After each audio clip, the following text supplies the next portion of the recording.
Selamat pagi, Assalamualaikum warahmatullahi wabarakatuh. Pagi ini kita akan belajar tentang teks prosedur kelas 11 oleh Ibu Prima Apriliani, SPD. Kali ini kita akan mempelajari KD 3.2, menganalisis struktur dan kebahasaan teks prosedur. Tujuan pembelajaran hari ini 1. Peserta didik mampu menguraikan struktur teks prosedur. 2. Peserta didik mampu mengidentifikasi teks prosedur dari segi struktur dan kaidah bahasa. Pengertian dari teks prosedur sendiri berdasarkan Kamus Besar Bahasa Indonesia dijelaskan bahwa teks prosedur merupakan teks yang berisi tahapan kegiatan untuk menyelesaikan suatu aktivitas atau metode langkah demi langkah secara pasti dalam memecahkan suatu masalah. Dari pengertian berdasarkan KBBI dapat disimpulkan teks prosedur merupakan rangkaian petunjuk tahapan, langkah, atau cara yang harus dilaksanakan untuk mencapai tujuan tertentu. Adapun karakteristik teks prosedur. Pertama, berisi langkah-langkah kerja. Kedua, bersifat informatif. Artinya, untuk memberikan suatu informasi kepada para pembacanya. 3. Menyajikan informasi bersifat objektif. Informasi yang disampaikan dalam teks prosedur merupakan informasi yang objektif dan faktual karena disusun berdasarkan pengalaman, hasil penelitian, atau percobaan yang telah dilakukan oleh penulis. Keempat, menyajikan informasi secara detail dan terperinci.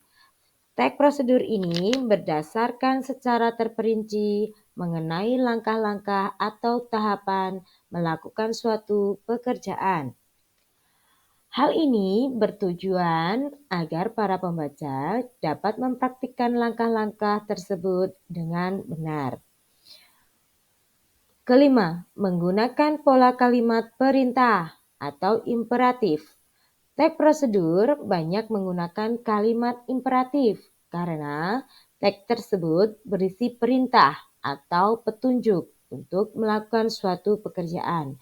Contohnya adalah tuangkan, masukkan, potonglah, rendamlah, cucilah, dan sebagainya.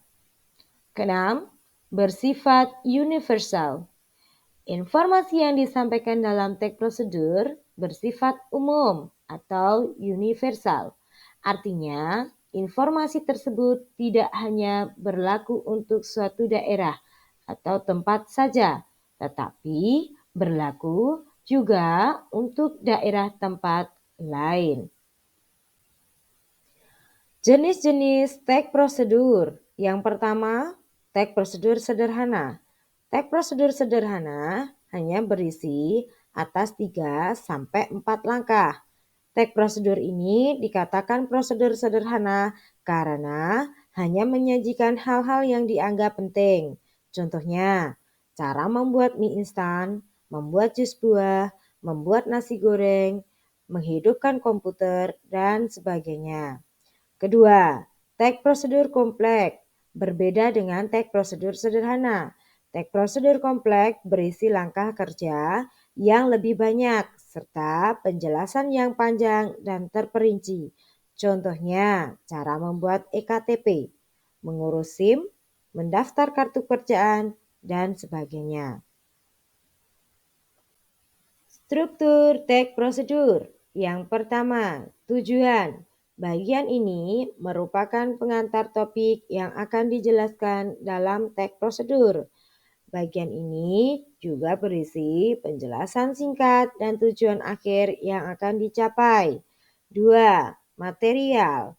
Pada bagian ini dipaparkan material berupa alat dan bahan yang digunakan beserta takarannya. 3. Langkah-langkah. Bagian ini berisi langkah-langkah atau petunjuk kerja yang diuraikan secara terperinci untuk mencapai tujuan atau hasil akhir yang diinginkan. Keempat, penutup. Bagian ini berisi simpulan mengenai tahapan atau prosedur kerja yang telah dilakukan. Bagian ini juga memaparkan beberapa saran dari penulis untuk pembaca. Namun, bagian ini bersifat opsional. Artinya, boleh ada, boleh tidak. Kaidah kebahasaan teks prosedur. 1. Menggunakan kalimat imperatif atau kalimat perintah. Kalimat imperatif adalah kalimat yang menggunakan verba imperatif, yaitu kata kerja yang dibentuk oleh akhiran kan, i, dan lah. Kalimat ini biasanya berisi perintah, himbauan, atau larangan.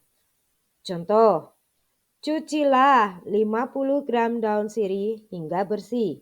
Kemudian keringkan dengan cara diangin-angin. Yang kedua, menggunakan kalimat persuasif. Kalimat persuasif merupakan kalimat yang berisi ajakan atau bujukan agar pembaca melakukan hal yang disampaikan penulis. Contoh, marilah kita selalu menjaga kesehatan dengan rajin berolahraga. Ketiga, menggunakan kata-kata teknis. Teks prosedur seringkali menggunakan kata teknis yang berkaitan dengan topik atau objek yang dibahasnya. Contoh, penggunaan hand sanitizer merupakan salah satu tindakan yang bisa dilakukan untuk mencegah penularan virus. 4. Menggunakan verba material. Verba material merupakan kata kerja yang mengacu pada tindakan fisik. Misalnya, mengeringkan, mencuci, mengupas, memotong, menyetir, dan lain-lain. Kelima, menggunakan kata bilangan atau disebut dengan numeralia. Numeralia merupakan kata bilangan yang digunakan untuk mengurutkan langkah-langkah atau petunjuk kerja dalam teks prosedur. Penggunaan kata bilangan ini akan memudahkan pembaca memahami langkah-langkah yang dijelaskan oleh penulis. Contoh kata bilangan adalah pertama, kedua, ketiga, dan seterusnya. 6. Menggunakan konjungsi temporal. Konjungsi temporal merupakan kata penghubung yang menyatakan urutan waktu. Contoh, selanjutnya tuang 50 gram daun sirih yang telah dipotong kecil-kecil ke dalam panci yang berisi 200 ml air panas. Nah, ini adalah hasil mengamati gambar berseri pada slide sebelumnya. Bisa kita tuangkan ide-ide kita dalam bentuk tulisan teks prosedur yang tetap memperhatikan struktur dan kaidahnya. Nah, ini ya dari hasil pengamatan gambar berseri sebelumnya. Nah, cara membuat minuman kopi hitam.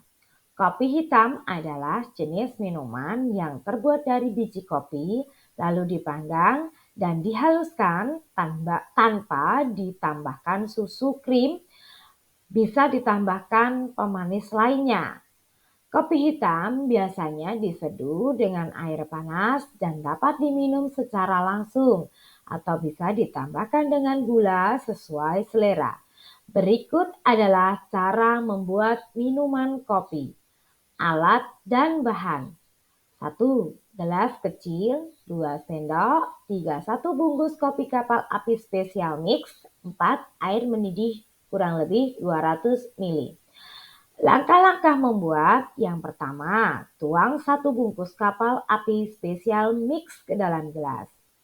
2. Seduh dengan air mendidih kurang lebih 200 ml. 3. Aduk rata dan hidangkan. Materi sudah selesai. Terima kasih sudah tetap fokus pada pembelajaran hari ini.